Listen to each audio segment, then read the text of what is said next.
Nĩ ndũgamo ĩrĩa rĩu ĩingĩrĩte thikũ ya keri na gũcũngĩrĩrio ukuui gutharara.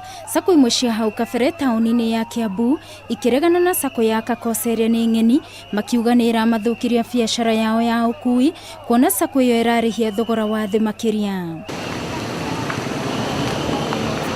Ene ngari icio cia matatu iria ikoretwo igĩkuĩra hau kwa ihinda nĩ morotete thirikari ya kaunti ya Kiambu, makiuga maabitha amwe nĩo maretĩkĩririe Sacco ĩyo gũkuĩra irima-ini rĩmwe na acio angĩ. KAKOSE must leave because ime contradict Sacco zote. Hakuna place yenye yote iendi. Hiyo barua kweli ni ya haki kutoka kwa NTSA. Na tunauliza bwana Meja atuambie kama amepatiana hiyo barua kihalali, ofisi yake ilipeana kihalali.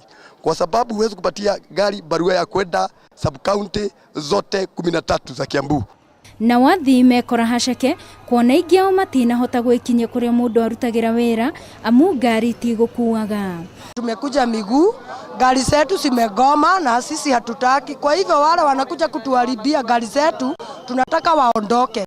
Kaunti komanda wa Kiambu Adiel Nyange niwe acokire gutongoria maabitha borithi harĩ kũharagania mũrũrũngano ũcio wa ene Sacco cia matatu.